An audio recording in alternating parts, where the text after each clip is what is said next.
The Federal Reserve dropped a bombshell in the markets that could be the catalyst to send Bitcoin to $1 million. Yes, I know, $1 million Bitcoin. We've been talking about it forever. But in a press conference this morning, a Fed insider confirmed the Federal Reserve was standing on the sidelines ready to inject liquidity. And this comes after they've been quietly printing billions of dollars this week because they had a failed bond auction. And the yields in U.S. government debt is rising, and Japan has also been blowing out to 20-year highs. So are we seeing a 2020 flashback when the money printers sent Bitcoin flying? Who knows? But let's get into this source material. And of course, I'm not alone. I got Nico here with me today, but I've become somehow the macro expert here on the show, so this is why I'm covering the news. Anyways, the first story here, guys, is probably the most interesting. We've been seeing, at least kind of covering this on Simply Bitcoin. Everyone knows, at least if you're watching TradFi, Jay Powell has been kind of holding strong on Fed rate cuts, but it seems like he's being forced into a corner. And this morning we got a speech from the vice chair, Philip N. Jefferson, regarding central bank liquidity and what their role is. So if you got to see this, of course, it's on federalreserve.gov. I'm not going to read the whole thing, just kind of the beginning. And this is titled Liquidity, Facilities, Purposes, and Functions.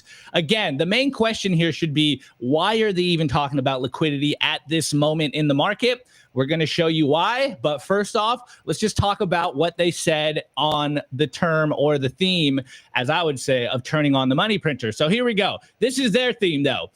The theme of today's conference is developments in financial intermediation and potential implications for monetary policy. As this conference embarks on a larger discussion of the role of banks and non-banks in various market segments, including credit markets, treasury, and money markets and payments, I believe it is worth taking a step back to explore an important background factor, which is how and why central banks provide liquidity. Again, the timing of the vice chair of the Federal Reserve talking about injecting liquidity, you could say it's a coincidence. I think not. Anyways, the provision of liquidity by central banks is a foundational element of financial intermediation. Central banks should be able to provide liquidity effectively for the financial system to function smoothly. Today, I will take this opportunity to discuss some aspects of liquidity provision by the central banks. Of course, the main forms of liquidity provided by central banks, namely currency and bank reserves, are the foundation of safe liquidity in the economy. It is vital for a central bank to make clear,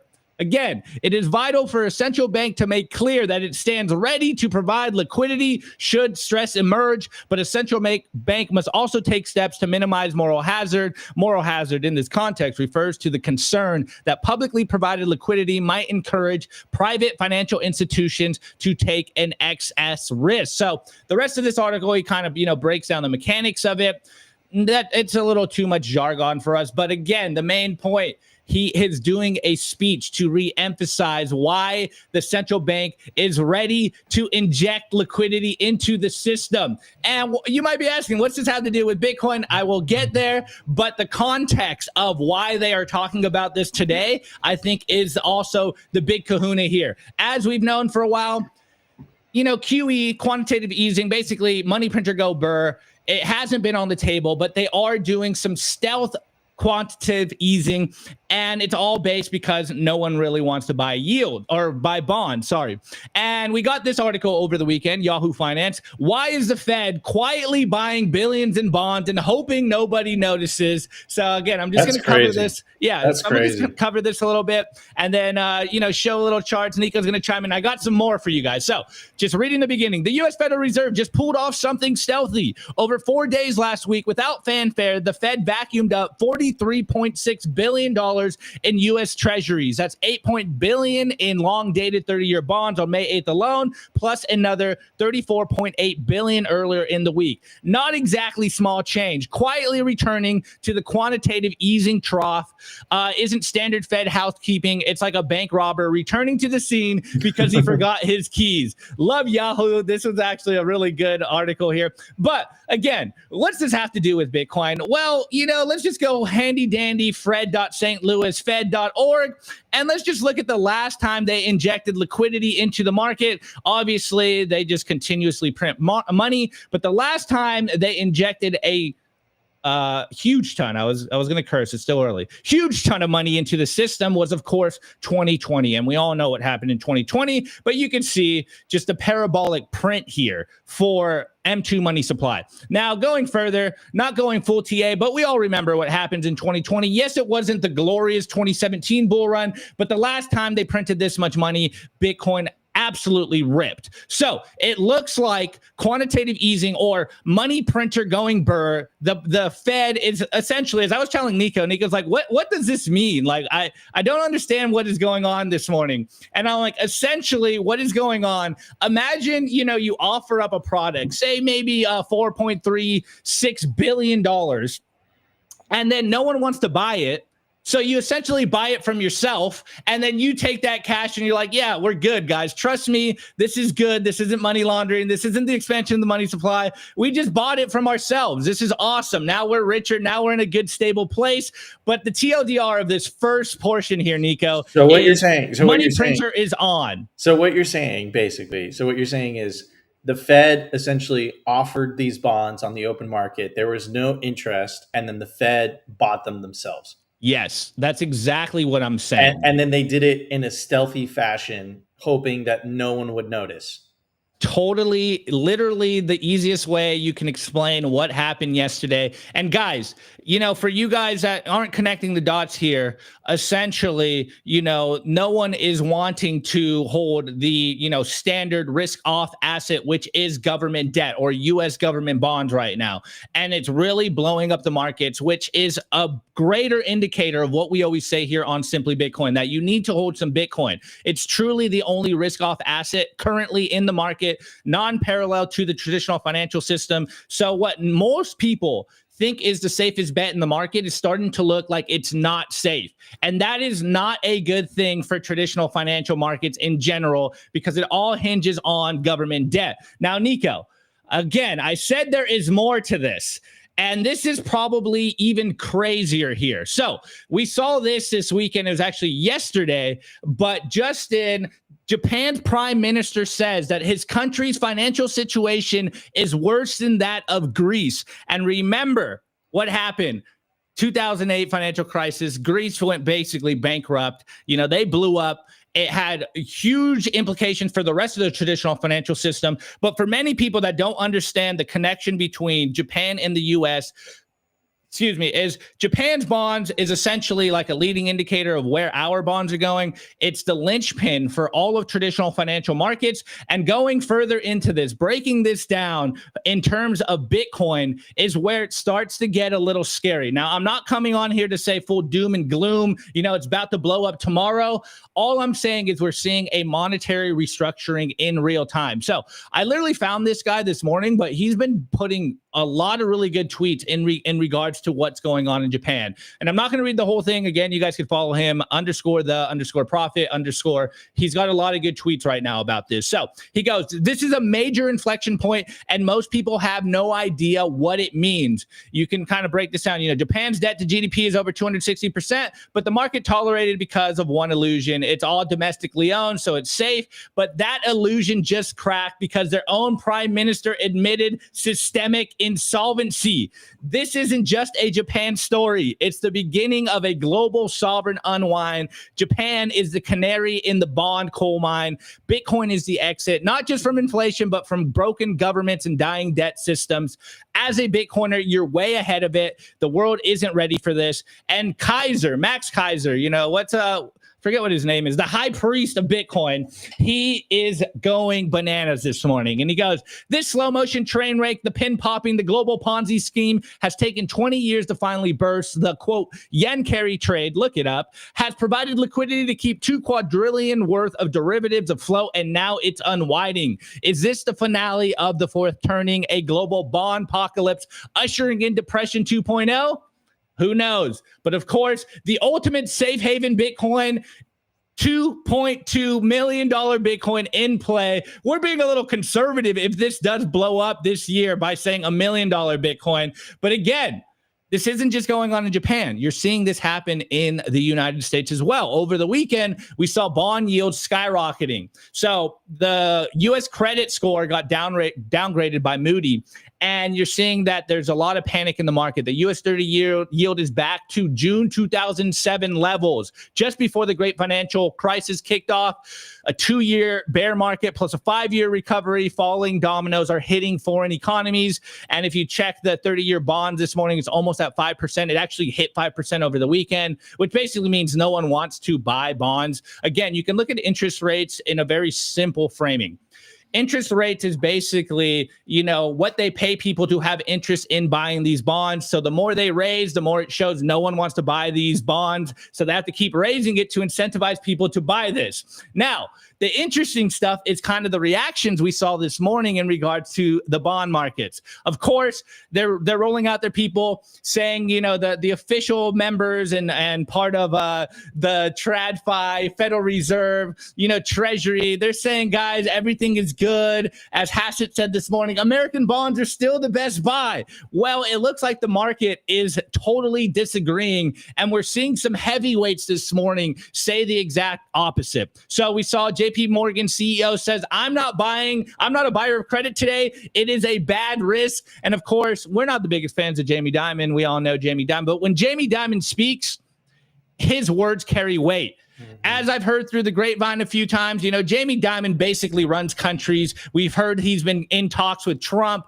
He's the head of the biggest bank in the world. So when he speaks, this stuff carries weight. There is a lot of uncertainty in the markets right now. When the CEO of JP Morgan speaks, the markets take note, and we're seeing that the market is reacting to these bonds right now. Now, going further, Ray Dalio, we know he's becoming a little bit of a Bitcoiner. He's not fully in Bitcoin, but he's also echoing the same exact sentiment. Ray Dalio said credit agencies are understanding sovereign credit risk because they don't include the greater risk that the countries in debt will print money to pay their debts with devalued currency.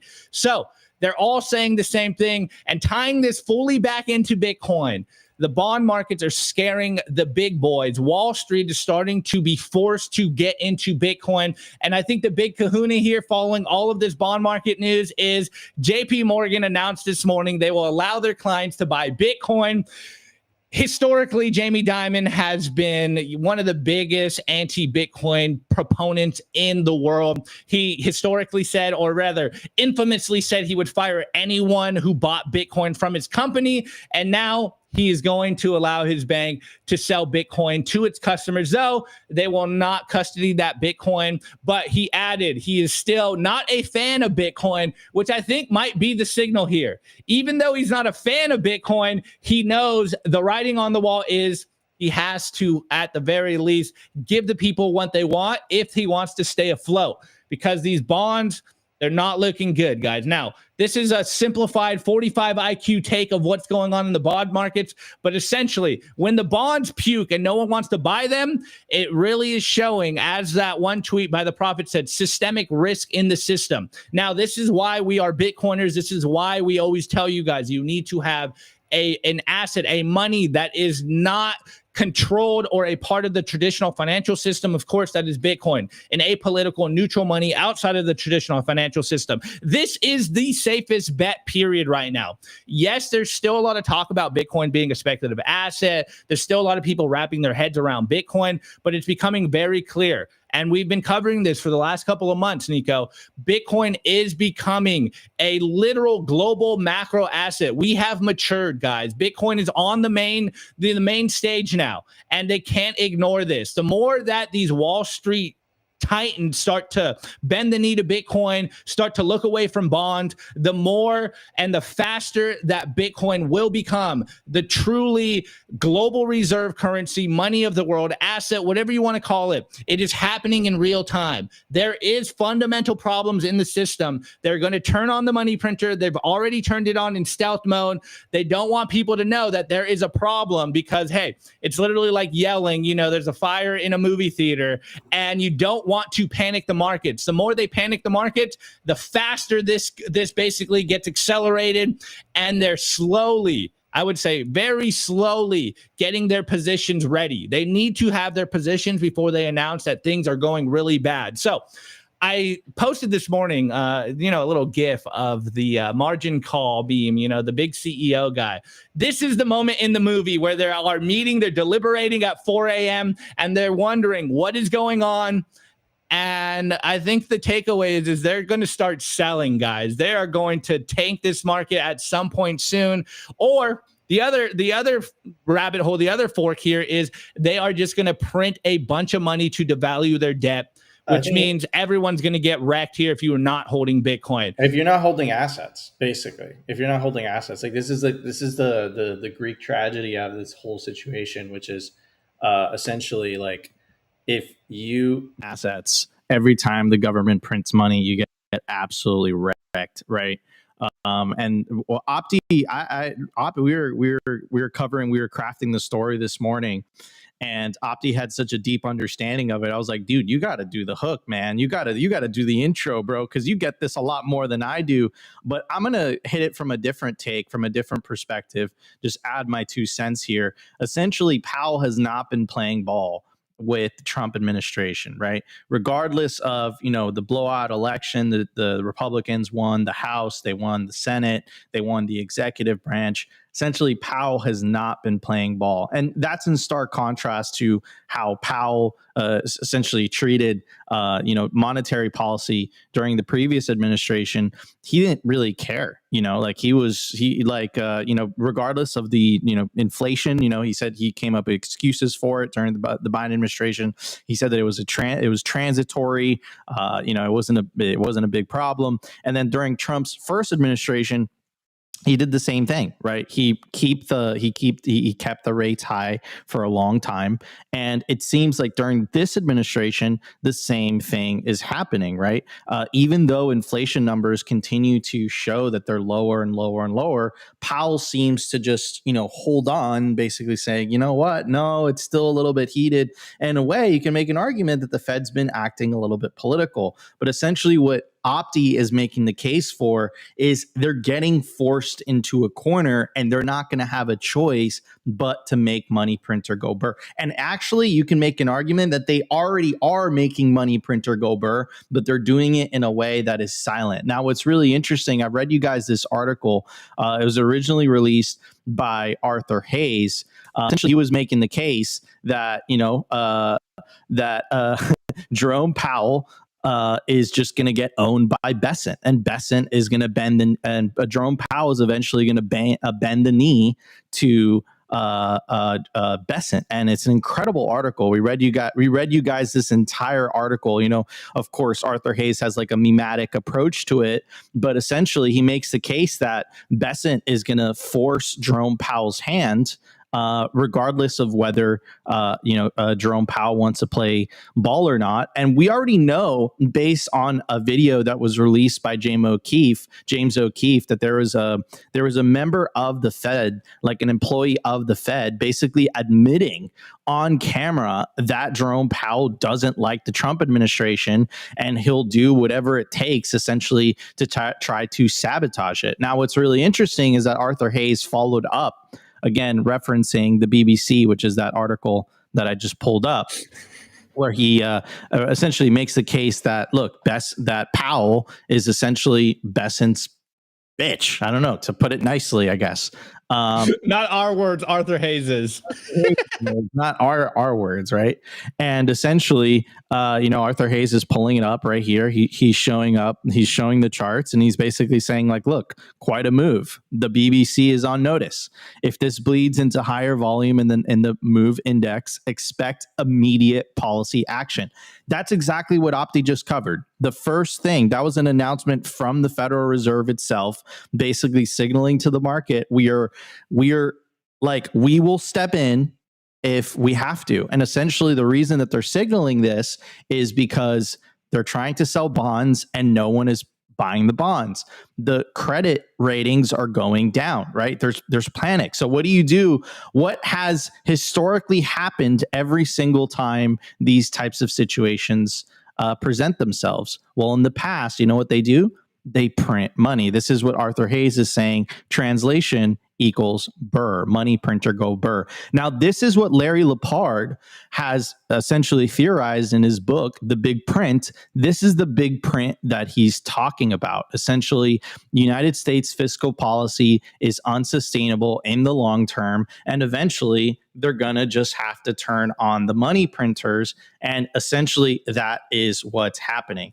No one's buying the bonds. No one wants to buy the bonds. So the Fed themselves has to buy the bonds. How do they do that? They make money printer go burr. Now, if you're in assets, meaning if you're in equities, gold, or Bitcoin, you're going to benefit tremendously from this, because as history has shown, every time money printer has gone burr, if you're sitting in assets, real estate, equities, gold, or Bitcoin, it just goes through the roof. And obviously, Bitcoin is the best performing out of all those that I laid out, right? So yeah, I mean, I think we're on the verge of what Larry Lepard has been predicting, the big print. It's coming. It's inevitable. They don't have an option but to print. This is the whole theory. This is the case. This is the case that Satoshi Nakamoto laid out back in 2009 when he discovered or invented Bitcoin, depending on how you want to look at it. He literally put it in the Genesis block of Bitcoin, Chancellor on the brink of the second bailout for banks, because he knew that they were going to continue to print money. So he created something that would essentially protect anybody that's holding the asset, holding Bitcoin. It will essentially protect you from this fiat debasement that inevitably he knew was going to come. And it just goes down to incentives. Like, imagine if you had a money printer. Imagine the power of the money printer, that the power that it would give you to buy you votes, the power that it would give you essentially, look, if you want to go to war with a country, you can do that. You can just print money, right? It's a godlike power. I don't think anyone deserves it. I think Satoshi inherently knew that, look, it doesn't matter how moral you are, how much integrity you have. It doesn't matter. You go in there and you're like, look, I want to, lower the federal deficit. It doesn't matter. As long as the money printer is there, as long as politicians, as long as the government has the ability to essentially print money, create money for free that everyone else has to work for, they're inevitably going to use it. And what Opti has identified is, I think we might be seeing the first innings of the big print. And if you're sitting in Bitcoin, you're in a very, very well positioned, man. So look, regardless of how much politics Jerome Powell has played, Arthur Hayes absolutely nailed it here. He absolutely nailed it here. He predicted it in this article a couple months ago. We read it to you guys. He said, listen, doesn't matter how much Powell wants to play politics. Like, it doesn't matter how much he hates the Trump administration. He's going to have his hand forced, and he's going to have to turn on that money printer. And again, if you're sitting in assets, you're going to benefit from this. And it's an absolute tragedy, man. If you're in the lower and middle classes, you're living paycheck to paycheck, you're not putting at least some of that into Bitcoin, you're going to get absolutely wrecked. Again, your salary is getting debased. Look, guys, the honest truth is if you're not making 10 to 15% more than you were last year, you're actually making less money in terms of purchasing power. You might have gotten that bump salary wise, maybe that 3 to 5% bump salary wise. But if you actually take into account true inflation, which, they say it's 2 and 3%, but I would really say it's like 10 to 15%, you're actually making less than what you're making last year. And actually leads me to what we're going to talk about during the news segment. Very, very powerful clip from Steve Bannon on the Financial Times. And he's basically making the case that, look, like, if you're in the younger generations, you're nothing more than a Russian serf. You can't afford anything. You can't plan for the future. And imagine all the nihilism that comes with that.